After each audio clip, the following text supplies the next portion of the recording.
Hello friends, Seth Widener here. I want to say thank you to all my subscribers, and if you're not a subscriber, go ahead and hit that subscribe button now. It'll really help me out.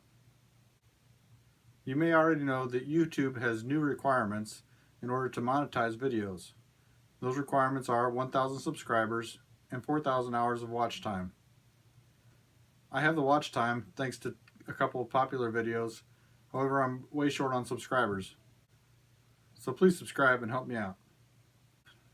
The small amount of money that I earn from YouTube goes directly into my channel and my shop and helps me make better content for you. I also want to take this opportunity and ask you for input on my channel. Leave me a comment and let me know what you like about my channel. Maybe suggest a video type or style that you like or that you don't like. Just give me some kind of input.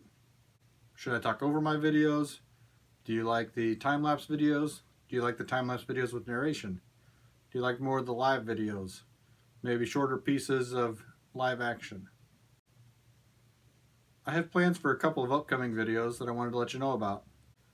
I plan to make a video showing this freestanding gun rack. I built it for going down to the farm and shooting outside. It's more of a safety thing. You can put 6 guns in it standing up vertically. I'll tell you more about it in another video, and I'll give you dimensions, show you how I made it, and tell you what I think I would do differently if I built it again. Another video idea that I have is repurposing an old gun cabinet. You know, the wooden ones with the glass door on them? They're not very secure for guns. I've got an idea on a way to repurpose that cabinet. In that video I plan to show you the cabinet and my basic ideas, and then I'll ask for your input because I still haven't worked out the details in my head. And finally, I know that my shop is a mess, and I need a decent place to shoot videos like this.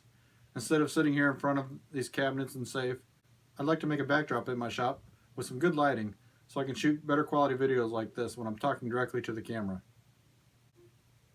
And here's some links to my popular videos that help me get over the 4,000 hour mark. So check them out. And thank you for your continued support. I really appreciate it.